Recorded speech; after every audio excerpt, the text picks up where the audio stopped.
This car is the most honest car you ever see. It's been a dream ever since I've had it. The first time I heard that engine screaming, I thought, I gotta have one of those. For me, the cars have personality. What's great about a BMW Classic is the community that surrounds it. When you listen to that, that's why we're here. Welcome to Classic Heart, the BMW Group Classic podcast. My name is JP, and today we have another time a session of 4 of us in a call, which is always exciting because it gives a whole new dynamic. And we are super happy that for this episode, we connected to the United States, more precise to California, even more precise to Los Angeles, if I'm not mistaken. And with me are the masterminds behind Vintage Bimmer. And I will just give a shout out to Bailey Roberts. Bailey, good morning for you. Hey, JP. Thank you for having me. And we have Robert here, Robert Hill. Good morning, everyone. And last but not least, Aiden Arvizu as well. Good morning, JP. Guys, it's an absolute pleasure to have you here because, you know, following the work of Vintage Bimmer is absolutely stunning, and we love to see all the things in the American car scene, the different approach of things in American car scene, which is so different to our European one. And I think that's super, super sexy because that's the diversity in all things we like. My question is it fair to say that you guys rock Vintage Bimmer? Yes, we do. Yeah, absolutely. Vintage Beamers are life. Very good. So please just give us an idea. Maybe Bailey, we start with you. What is Vintage Bimmer? Vintage Bimmer is pretty much a enthusiast for enthusiast lifestyle brand. We pretty much restore vintage Beamers to selling parts, to selling merch, and also doing events from car meets to art exhibits, so on and so on. Nice. And Rob, what's your role in all the shebang? In Vintage Beamer, I oversee just, the sales and things like that of Bailey handles the merch. We find these cars together, but Vintage Beamer just, is exactly what it is. Vintage BMWs, everything vintage BMW, whether it's vintage BMW clothing, vintage BMW cars, vintage BMW toys, everything Vintage Bimmer. So everything you need in both cases, you have a Beamer, a vintage one, or you don't have one. This stuff you're just mentioning is everything you need, which I call my little hall of wonder I have here. And there you see exactly this kind of items I would like to see from Vintage Bimmer as well. And Aiden, you are is it fair to say you're the youngest in the bunch of the Vintage Bimmer crew? Yeah, that's definitely fair to say. So is it fair to say that you take care of all the social media activities? Yeah, I would love to say that I have a big part in at least spreading a lot of the word about Vintage Bimmer, showing it to a lot of, I guess, a younger crowd, a younger generation that doesn't really know much about these old BMWs. A lot of people see them online, see them on social media, and I know they like the way they look, the way they like the vibe that they get online, and they don't really know much about the cars, know much about how they work, how they actually need to be taken care of, and properly maintained and properly used. So I feel like hopefully I'm helping a lot of people get that aspect of, I don't know, the cool classic feel of it and the real stuff that you actually have to deal with when you have these cars. So I think, these are the 3 nights of Vintage Bimmer. And, as we learned what you guys doing, it's much more than just a workshop, much more than a idea of selling cars or stuff like that. It's really, as you said, Bailey, it's an enthusiast doing stuff for enthusiasts. Yes. So where is Vintage Bimmer based? We have a workshop down in San Pedro area of Los Angeles, and then we do have our new showroom/concept shop that we're opening in December, January, down in Los Angeles, kind of like closer by USC, the university. So a good location for Yes. to get in touch with all those who are owning a car for the first time, I would say. I think that's very nice. So how did it all start? Did you guys meet by accident? Did you meet via cars? Or what is the story behind Vintage Bimmer? Well, I started Vintage Bimmer maybe about 6-7 years ago. I've been working with Rob I've been knowing Rob as my childhood friend, so we've been working together for decades. And when we first started, we just more like started just buying our own, like buying Beamers for ourselves. And it kind of got out of hand where I started buying Beamers like 2 or 3 times a week. I was going to police auctions and marketplaces and just purchasing BMWs like crazy, you know. I was getting really, really good deals on these vintage BMWs. And next thing you know, I started having about like 15, 20 BMWs and within a few months. And quite impressive. I have a hoarder kind of thing about me where once I'm into a certain hobby, I start going crazy. Definitely from a passion to hoarding, because we went from 10 projects to 50, you know, in probably 2 months, just because, like you said, he was finding deals left and right. And, you know, I may not see it as a deal, Baby may see it as a deal, you know, because he sees the money and the minute things, the parts, the cigarette lighter, the wheel caps, you know, the LSD, all these things, you know, he's seeing the value in it, and more so just like, I was just so sought after selling the cars. You know, let's find the really good cars, really good deals, you know, and get the proper things to kind of get the aesthetics right on the cars. But, you know, again, like you said, we were from getting all these deals to just acquiring all these cars and just being fortunate to have the space. You know, having our space in San Pedro, you know, he filled up our space in San Pedro to now, you know, we're here filling up everything in Los Angeles with more vintage Beamers. Yeah. Yeah. And right after that, we had about 15, 20 Beamers. And there's only a certain amount of time that we can do projects. You know, sometimes these cars take a month. Sometimes they take 6 months to finish. So we had quite a few, and we had to get rid of like one or many. And I put up one of the cars online for parts. You know, like you can, you know, pick your part from one of these cars. And once we did that, I got a lot of people hitting me up for parts. Like, I want to get a differential. I want to get this steering wheel. And we must have purchased a car for about like $500. And we sold over a few $1,000s of parts on that car. And I started seeing there was a market in Los Angeles area, especially like California, where people need parts, you know, for these older BMWs. And there's not a dismantler or anybody here who specializes in vintage BMW parts, used parts. And when we was going down to like pick your part out here, where you go down and you know, they get cars in every day, and you go down there and you pick your parts. But when we was going down to get the parts, they would already be gone. Like the first day the car would get dropped in, a lot of the parts be stripped out. So I started saying, you know what, let's get more into the parts business and, you know, start selling parts. And that started developing for the community. You know, the whole BMW community started coming out to us for these parts, because we're the only people who in LA who specialize in selling used vintage BMW parts. But Bailey, was this like more the local community, like the LA community, or was it like easy word spread out through the whole States? It started locally, because we was doing it like, you know, through the Craigslist and the marketplaces here locally.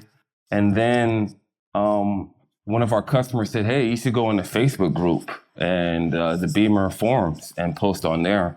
And we started posting on the Bimmer groups and the forums. And why BMWs, by the way? I mean, it's not natural that you, as a young chap from LA, is into BMWs, or is there a family heritage of BMWs? Well, my father, it's really my dad. Ever since I was born, he had vintage BMWs from E24 to E32s. And he's all the good stuff. Yeah, he just loved the 6 Series. That's his favorite car. And he had about 3 of those when I was growing up. So, BMW is definitely, it's like a heritage of me. And then also in LA, it's a driving community in LA, you know? So BMW for me too is like a higher end. I look at BMW as like Louis Vuitton or Gucci or like a higher end brand. So, you know, me driving one of these BMWs too puts me in one of the higher end roles. So that was good for me to be, you know, like had me get into the BMWs also. And Aiden, you, as we said, you're the youngest, 21, as I remember correctly. So what is your relation to BMWs? Is that also a family thing? So, no, not really at all. I didn't have any, I guess, personal close family that was really into cars or really into anything like that. I had growing up, my dad shared property with this group that had an auto shop. They had like a tire repair shop. So as growing up, I would kind of just see cars, cool cars passing through next to my dad's house. So I started to grow fond of just any kind of car, anything with wheels, anything that you could drive. I was really just super interested in. So from there, I mean, I just started working on them when I was younger. I got a little job at that shop and it kind of just grew from there. It wasn't really super focused on BMWs until I got really, really into one certain project of mine. And it just kind of brought me really, really close into BMWs. And I just started loving working on them and loving everything to do with them. And did you also meet the other two guys through BMW then? Yeah. So once I started getting deeper into the BMW world, I started needing the same parts, needing the same connections and all that. And I found Bailey online, and it kind of went from there, just finding parts that I needed. And all throughout me building my car, he helped me out with parts and helped me out with finding connections, meeting new people, and just getting really deeper into the BMW community out here. Yeah, mega. So Rob, what would you say, which is your specific area of BMWs? Are you more into the more modern one, older ones? What is your favorite?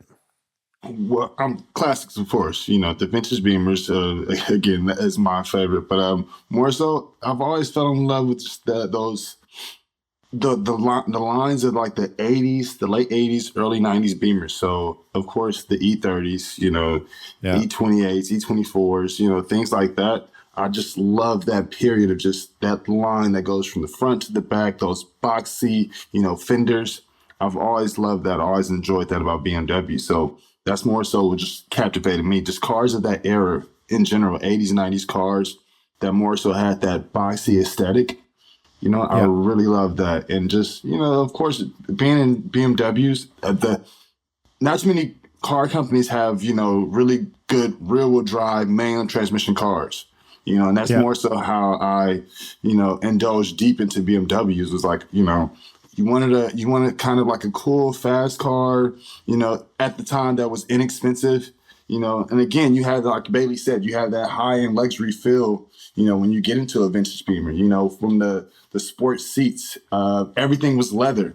You know, all the options, they had heated seats. You know, we're in high school getting into these cars, and you know, it's the winter time and we have heated seats in our, what people may call a hoopty, you know, but we have heated seats. There's like, you know, little cool things like that. So all three of you are like super into the history of BMWs and you like the vintage cars. So where does this fascination for the old design lies through over the comfort you got in an old car for a low dime? What is the fascination? Is it the shape as well? Is it the era they stand for, like Wolf of Wall Street style, all these kind of things? Did this influence you guys in the love for the old Beamers? Absolutely. Yes, of course. The style. 100%. So how could you describe this? What is it? What is so different to a modern, whatever, i3S to be extreme? I mean, just the look of it, looking at the E24, the shark nose, how aggressive it looks. The chrome bumpers, you know, the chrome around all these cars, you know, it brings out like a nice, elegant, high-end feel to it. From even the wheels, everything, you know, just the body lines, just the way it looks. It's such an art piece, you know. It's not, like it's a driving art piece when you're looking at the car. I agree. I also feel like it's a lot to do with just the feel of it. I mean, they're built with metal. They're built with like real parts. It's not plastic. It's not little things that are falling apart. There's no electric control between your steering wheel and your wheels. You know, that's like everything is solid and connected. And when you're driving that car, you really feel that. It feels like a nicer experience. You're connected to the car. You're controlling the whole thing. There's no computers taking over everything. There's none of that. And same thing with what Bailey was saying about just like the style and the feel of these. It's like there's just nothing like the way they were built back then. And I just think it's a cool experience to drive. Would you think that in 30 years, like let's do a time travel in 30 years, would we say the same thing about modern cars? No. Looking back? No, I don't think so. Well, depending on what you call modern cars, you know, some of these 2000 BMWs, E46 and E90s have a beautiful silhouette to it also, you know. I think that's a very valid point, right? Yeah. Where does the name Bimmer come from? The bikes, right? No. Well, Bimmer. Oh, you're talking That about was always used. That word Beamer. I mean, in my experience, baby, it's just like a lot of hip hop songs and just songs growing up in the music culture and fashion culture. Beamer was a term. It was a nickname for BMWs. Instead of saying BMWs, it was like pass me the keys to the Beamer. It was using so many different songs and whatnot. And it sounds cool. Having some sort of nickname to any mainstream thing was always kind of cool. It felt like you were in the in crowd. Yeah, and like for me, I was born in London, so in the UK, the nickname for BMW is a Bimmer, Bimmer. So that's where that came from, and then also how you spell it. Because I was like doing my research on it, and spelling it Beamer, Beamer, is the motorcycle version, and spelling it Bimmer is the car, the automobile. So. Yeah. Didn't that come from the way they called motorcycles when they were like really old? Mm-hmm. They were called it was a different word, but it was B something. Beasers? I think they called the old motorcycles Beasers, and that's where Beamer came from. I mean, that's new to me, but super interesting. I didn't know that. And it sounds much cooler to me. Yeah, it sounds really cool. So we spoke about a new exciting project. You just touched a little bit in the beginning, Bailey. So what will it be? Well, the new project we're working on this concept space is we're going to be doing an art exhibit with the BMWs, where we're going to have different artists locally in Los Angeles bringing in BMW art-inspired pieces. So yeah, that's going to be the new thing coming up in January. It's going to be really exciting. We have BMW involved. We have BMW support involved with this event, and we're like super excited about it. I mean, that sounds absolutely stunning. Let's see how this will work out. And seeing BMW Group Classic being so active in getting in touch with their fan base, with their fan community. I mean, it's the support of this podcast. It is different video series you can find in the YouTube channel. And we want to give a special shout out to one series, which is called Our Brands, Our Stories. And Vintage Bimmer has, of course, been featured there. And when you listen in and you want to have a look, just Google Our Brands, Our Stories on YouTube, and you will find a nice little selection of these kind of documentaries. And you always find little details that are so exciting. When I watched the episode about Vintage Bimmer, Bailey, I saw there was an event with cars and floral designs. Tell us more about these, please. Well, with the floral designs, I want to bring more female energy with these cars. I feel like a lot of the, women, they love the cars, like they love how the car looks. They love the style. Females, they just don't understand too much of the mechanics of, I would say so. I mean, that's the perception, of like ladies don't know too much of the mechanics of the cars, or mechanics try to take advantage of females, So with the art exhibit, I'm doing the floral just to bring more female energy and bring that yin and that yang of it, that male and that female chemistry and that energy to the art exhibit. And I believe like flowers, when you think about like your parents, your mom's always working in the garden doing her flowering, and then your dad's always in the garage working on his car, So I kind of wanted to bring those two elements together. How was the feedback on that show in particular? Oh, it was beautiful. It was pretty much like a photo op. It kind of was trending, kind of went viral on Instagram. And the Vintage Bimmer art exhibit was a 3-day art exhibit. Friday, it was opening night where we had the socialites, car enthusiasts, everybody coming in there and just enjoying it. Saturday was pretty much, for our photographers, videographers, people to do editorial photo shoots here. And on Sunday, we had the big car meet where we had over 50, 100 cars there. Wow. We blocked off our street, and we had all the cars lined up, and that pretty much was our Vintage Beamer community day, where, you know, the BMW community gets to come out and hang out.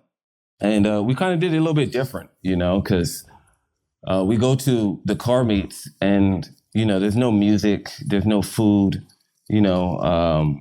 Sometimes you can't bring your girlfriend or your wife just because you might not be into cars too much, you know. So we made it a nice, enjoyable event where we had the music, we had art, we had the fashion. Yeah. You know, and it was a good vibe where people was hanging out all day compared to just being there for 30 minutes or an hour. People just enjoying the time. Yeah. I mean, so do you think that's kind of the future of events like this, so that like enthusiasts create their own meetings? I think, you know, it's fair to say it started a couple of years ago with the Cars and Coffees movement. And I think it's now more and more like micro kind of event, and not meaning by the size, just by the kind of organizers behind it. So there's really like enthusiasts say, okay, come on, let's meet up at Vintage Beamer and have a good time down there. Do you think that's the future? I think so, but also always bringing in the art and the fashion and the culture to the event also, and trying to do something different with the cars, you know, and not just do like an ordinary meet. Also last year we did a flea market car meet where we blocked off half of our street. We had about 20, 30 cool vendors, you know, selling cool vintage merchandise from clothes to art, you know, just trying to think out the box when we're doing car meets and, you know, just think different and just try to make it fun too. So you can, you know, even if you're not really into cars, like, you know, you might not be super into BMWs, but you like the cars, and make it, you know, a date for you and your girlfriend or something too, you know, like just a nice, fun event. And Aidan, as we said, you're kind of responsible for the social media image of Vintage Beamer, and you yourself having a massive presence in all social media channels, from Instagram to YouTube. You vlog, you're a musician. So how important do you think is the Instagrammability for events? Oh, you mean like at the events, inviting people to use the event to create sort of content? Yeah. Do you think that's a key element of events? I think more recently that has been a huge highlight of people going to certain events. I mean, just wanting to see the same things that they have seen online is something that I feel like people are trying to do all the time. I mean, it's why a lot of people buy these cars, is because they see it online, they think it's pretty. Yeah. So same thing with the art, same thing with all the stuff that Bailey's trying to bring out. I think it's a great idea to kind of showcase it online and give a big online presence of it, so that more people would, you know, want to come see. Let's speak about cars more specific. So what is your daily driver, Rob? Whatever car has gas in it, whichever one of the BMWs have. That helps, at least, I would say. Yeah, it's literally like, it's Tetris moving these cars around, because like we have all our nicer cars here at the showroom. So it's just more so, you know, what car is not in the way. But I personally love the 1989 635 CSI that we have. That's pretty much my favorite car to drive. Yeah. That looks dope, man. That looks really good. It's so period correct. You know, it's like it's like every time we pull it out the garage, it's like literally all the cars, it's like literally just driving it out of 1989, you know what I'm saying, into 2022. Yeah. So it's definitely, that's my personal car to drive that I love. And I think, you know, you said something very important, which is also for me like the thing why I'm into vintage cars, is that it allows me to experience something I was too late born, right? Yeah. So it gives you a better understanding. And I always liked, you know, my late father used to say, you know, to understand the future, you have to understand the past and live in the present. So I think, and that makes it so beautiful. So yeah, that's a very nice thing you said. That's like a time travel machine in a sense. Definitely. And what has been so young, again, these are the cars that we watched growing up, you know, that seem so, you know, these are our poster cars, you know. Yeah. These were the cars we seen, you know, entertainers in. These are the cars, like Betty said, his dad had, you know, my dad had. Things like this is, you know, and now being able to drive these cars, because these cars are all promised to us by our parents. Like, oh, yeah, you can have this car, you know, when you start driving. And it's like, all right, Dad, I'm 16 now, you know, except that car you were talking about, and it's like, oh, I sold it because blah, blah, blah. So, you know, it's very nostalgic for us to be able to just have these cars and just literally, we're now getting to the point now to where we want to preserve them and hold on to them. We don't really sell these cars as much when we get the one that we want, you know. So Bailey, he went and chased the E28 M5 that he wanted really bad. He got that car. Now it's not a car. It's not really a car we can sell now because you can't really. Once you find these cars, you know, it's hard to find another one in that same exact condition. You know, the chase is very important with these cars because you know. Once you actually acquire it, it's like you realize like it's gonna be hard to get this twice. So be mindful when you sell it, if you sell it. Yeah. So 100%. Yeah, and I personally, I mean, when I'm buying a car, I buy the cars like personally for me too, like for me to keep. You know, I just can't keep all of them. Yeah, so. No, we heard different. Actually, Rob was saying that you're kind of a hoarder. So I think, So there's lots of space. You find space anywhere for anything you want. Oh yeah, he will. Yes. And especially even if it's in front of your house, he'll definitely come park 30 BMWs there. Yeah, no problem. If you would know how expensive parking in Zurich is, like getting a parking spot, I live in the city center. I mean, I have one car left because the other thing were like, I was not able to eat because I need to invest so much money into just parking the damn things. Yeah. So that's not the case. So but I think that's also like, by the way, that's also a big difference between like living in a European city or like a metropolis. Yes. I wouldn't call Zurich a metropolis, but like Berlin and others, because space is so expensive and you don't have this like in the outskirts of LA. I don't think we have it in that sense, if I'm not mistaken. Yeah, no, we can hoard cars here. You know, the parking isn't too bad right now, lovely. But if you had, what BMW would you choose if you were to own one? Oh, okay. So that's actually super simple in a sense because there is one BMW I would like really, really go for with not even thinking twice, and it's exactly the car you like the best and which we saw in the video. Because you mean the 6 Series at that time is absolutely stunning. Yeah, that's for me like the little board computer on the left hand side you have. Yeah, left hand side of dashboard. Yes. I think the idea of how future should look like, I really love that. I love every detail about it. To be honest, I love it. Yes. But Aiden, what is your go-to car? So what's parked at the moment at the driveway at home? Well, mine's always been the E28, the 5 Series. Yeah. And I think it's a similar reason to you guys liking the 6 Series. It's that shark nose look at the front end. It's just that difference that those older cars have. I mean, even going into the E30, they got rid of that. It's all flat at the front, right? Yeah. And so, I guess when I was getting more into those BMWs, I saw all these people loving the E30, falling in love with the E30. They thought it was so awesome. And then I saw that 5 Series, I saw the 6 Series, and I saw that shark nose that they had going on and the angle that they got on the front too. Because it's not even that it's just a point, you know, the whole front end goes in like that. Yeah. And I just thought that was gorgeous and just fell in love with the look of that car. So yeah, I'm spending all the time with my E28 as well. I just kind of fell in love with that chassis, but I mean, if it were a dream of mine, I want an old E9. I want that Batman looking, that 3.0 CSL. Yes. Because it's the same look at the front. It's got that same shark nose, but it's just stunning. That's holy grail. That's definitely one of the we need. I would agree as well. I mean, this car, that's absolutely, that's for me also a very nice one. The thing is, I'd driven the carburetor one once. I hope I'm not mistake. And so before injection, and I did the rally together with BMW Group Classic. And I mean, it's so comfy, even though, I'm heavy and I'm quite tall, but it was so comfy sitting there 6 hours and going in that car. That's cool. And it goes, man, that car for that time. Wow. Yeah. I agree. But as I said, in my garage, I would see that's the 6er. That's for me. Yeah. I go for this one. The 6-pack. It's needed. Yeah, baby. Right? We need to find that 3.0 CSI, baby.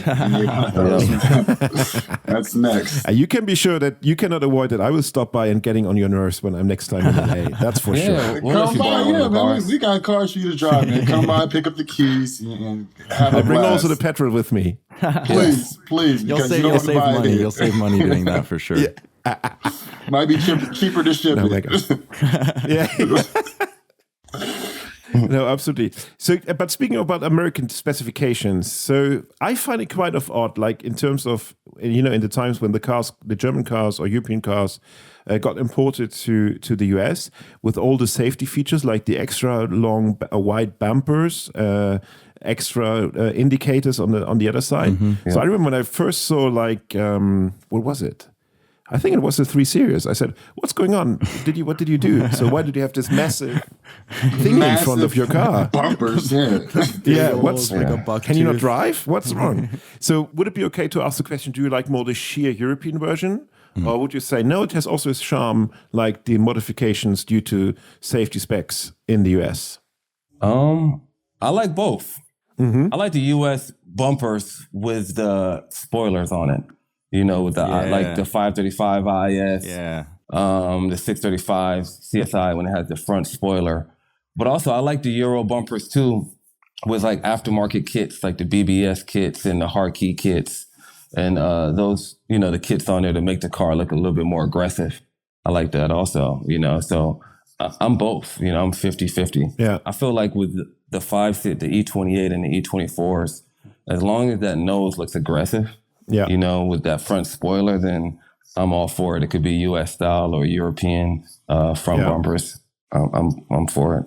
I love those Euro bumpers and the Euro lights. Yeah, that's what does it for me. It's super elegant, super just rich. It's like when you see like a European 6, it looks like you're going to like a fancy party, a fancy donor party or something like that. Yeah, that's what I get when I see like the Euro cars. That great Gatsby look. Yeah, exactly. The great Gatsby look. Exactly. Yeah. And I love like the cloth seats in the Euro cars. With the houndstooth. Yeah. That's nice. Yeah, I definitely think that the Euro cars got like way more. They had more options, they had more things that they could do, and it was just so much cooler. I mean, the same thing like you said with the E28. We didn't even get the proper sized headlights. Like the European headlights, when they're larger on the outside, it just brings that whole front end like out together, and it just makes it look nicer, and the whole car just gets this different look. So I think it's way nicer the way they were styled there. My main thing with the Euro and the US cars is no catalytic converter. Got it. Yeah. Yeah. Yeah, it's like the sound and the emissions. But I mean, California has the strictest laws in that, right? At the moment, I think. Yeah. Extremely strict. It's pretty crazy. It's getting tough to own a good car here, to be honest. Yeah. It's getting tough. Yeah, my E20 is pretty much have to be electric the next time I have to go through smog. So, I mean, some people see electrifying vintage cars as one solution to keep them on the road in the future. Is that something you could consider? What do you think about it? I have a friend down in Oregon who has been doing electric swaps engines into these older E30s, vintage BMWs, which I'm interested in doing that in the future also. Some of these cars that we do have, making an electric car, mixing, like you were saying before, like mixing the past with the present and the future, and that would be real interesting, to see a E28 or E24 with electric BMW engine and, a newer engine inside of it. That'd be awesome. Why not? So let's, we can also get, there's a coexistence, in my opinion, right? So that's exactly what I'm saying. So that's also nice to combine, as you said, a nice looking car with an engine where you don't need to worry about smog, in a sense. Yeah, something that's good for everything, good for the environment, good for us, good for your pockets, everything. Yeah, for sure. Yeah. So for everyone who regularly listen to the things we say here and joining us in our podcast sessions, you know that we have a little bit of a service part. And that means to you guys, I would like you personally, each one, so we need 3 in total. What are your favorite spots to meet other car nuts in LA? And we need 3, so that's a challenge. Besides Vintage Beamer, which we know is a great spot to meet up. Oh, man. Mine is Malibu. So Malibu it is? Malibu Country Mart is a really good place to meet other enthusiasts. You know, you have the beach right there. It's early morning. You know, you have your cars and coffee. That's one of my favorite spots, mainly because it's a lovely drive going there early in the morning. Mm-hmm. Yeah, definitely gorgeous. That's my one spot. We are looking really much forward to the next visit to this. But what's the second one, Aiden? Ooh. To meet people or to just go enjoy the car? Whatever you like. Okay, I'd say driving to Palos Verdes. It's a really, really same thing. Really nice drive. You're near the ocean. And once you get up onto this big hill, you just get this amazing view of all the ocean, everything over there, and it's just a nice experience. And I definitely have met a lot of other car enthusiasts that go to that location to take pictures and do other things like that. So gorgeous over there. Thank you for this, Bailey. Now it's a tough part for you because you love vintage Beamer location. To be honest, I would say the drive going down to San Diego. If you get there like early in the morning and you drive down to San Diego, it's really a good drive. Mm-hmm. No, I think thank you very much for sharing like these little secrets for car enthusiasts. And if you want to have a good time and speaking and meeting other car people and enjoy a nice drive, I think that's a good tip. My recommendation would be, Bailey. Yeah. I mean, why is there not a vintage Beamer burger joint? Yeah, we need a food spot. Ooh, that would be nice. Yeah, that's true. Like, you know, I would say the E28 with bacon. Yeah, you cook it on the valve cover. Yeah. Well, I'll give you a hint. We got something going on. It's gonna be named Breakfast and Beamers. There we go. Or Beamers and Breakfast. Yeah, and B&B. That's gonna be going on for next summer for 2023. So I mean, that's a big. So for me, fair. That's a fair point. I take that in as a first step, and I would love to join next year. Then let me know beforehand because I need to plan to travel to have to join the B&B. JP, we're also going to do a burgers and Beamers for you. There we go. Here we go. That's going to be our late night event for you. Yeah, late night event. I really like the way you think, Rob. Yeah, I really enjoy that. That's really like you're a man of good taste, I have to say, of enjoy living. No, Definitely. Perfect. I think, you know, I can't wait to visit you guys for the Beamers and breakfast, Beamers and burgers in the afternoon, and Beamers and beers when we don't drive Oh anymore. my God, there we go. So, I mean, we have a whole day of... It's an all-day event. That's a really good itinerary. That's pretty good. Yeah, well, I might have to make That's that a very happen. good itinerary. We have from Right? 7 a.m. to 10 a.m. Breakfast and Beamers. Then from 12 p.m. to 3 p.m. Burgers and Beamers. From 7 p.m. until Beamers and Burgers. I mean, Beamers and Beamers. Yeah, it's 7 p.m. till Beamers and Bagels the next morning. Exactly. So, and I think, unfortunately, Jens, we have to come to an end to our nice conversation, which I really enjoyed. And I mean, a big fun with you guys. Thank you, Rob, Bailey, and Aiden, the masterminds behind Vintage Beamer. Thank you. Thank you, team. You guys are awesome. Thank you. Thank you, JP. And for everyone who is excited as I am about this conversation, I would like to invite you to give us a comment, subscribe to our podcast, and leave us a comment, and of course, a star rating. Lots of stars would be very nice, appreciated. We send lots of love and can't wait to have the Beamer and Burger. Thank you very much, everyone. Bye-bye. Hey, guys.